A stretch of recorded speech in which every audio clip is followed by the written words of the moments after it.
আজকে 23শে অক্টোবর 2025। দেখতেই পাচ্ছেন ঝকঝকা রোদ।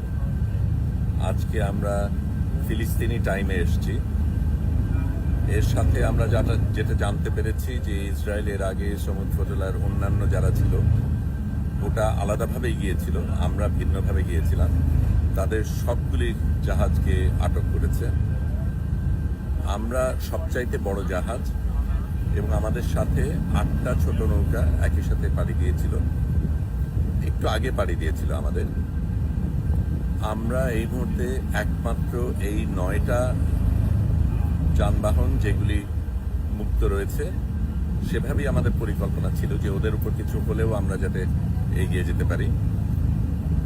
আমরা আজকে ফিলিস্তিনি টাইম জোনে এসেছি, এখনো দূরত্ব রয়েছে, তবে আজকে আমরা এই 8টা ছোট নৌকাকে পার হয়ে যাব এবং তারপর থেকে আমাদের এই জাহাজটাই সবচেয়ে আগে থাকবে।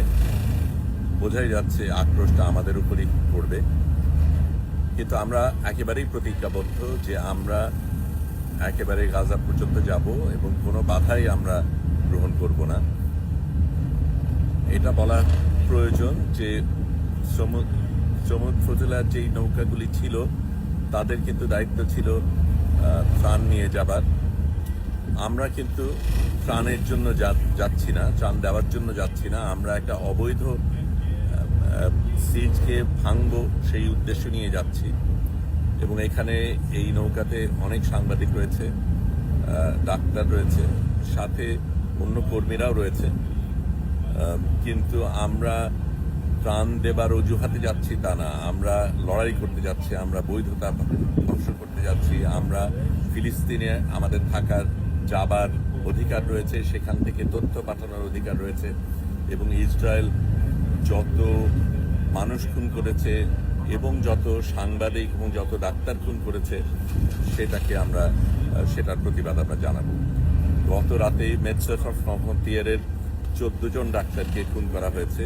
আমরা দেখব ফ্রান্স সেটার ক্ষেত্রে কি করে।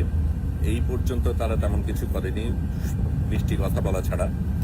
এখন কথার সময় পেরিয়ে গেছে, এখন লড়াইয়ের সময়, এখন কাজ করার সময়। আমরা সেটাই করছি। নাগরিক হিসাবে আমরা যেটা করতে পারি, যেহেতু এই দেশগুলির নেতা নেত্রীরা অনেক ক্ষেত্রেই বিশ্বাসঘাতকতা করেছে, সেই ক্ষেত্রে নাগরিক হিসাবে আমরা যেটা করতে পারি সেটাই আমরা করতে চাইব। এখন আমি ক্যামেরাটা ঘুরিয়ে দিচ্ছি, একটু ঘুরিয়ে আপনাদের এই নৌকার ডেকের অন্য দিকগুলি দেখাচ্ছি। আপনারা আমাদের সাথেই থাকবেন আশা করি। আপনাদের ভালোবাসাই আমাদের অনুপ্রেরণা।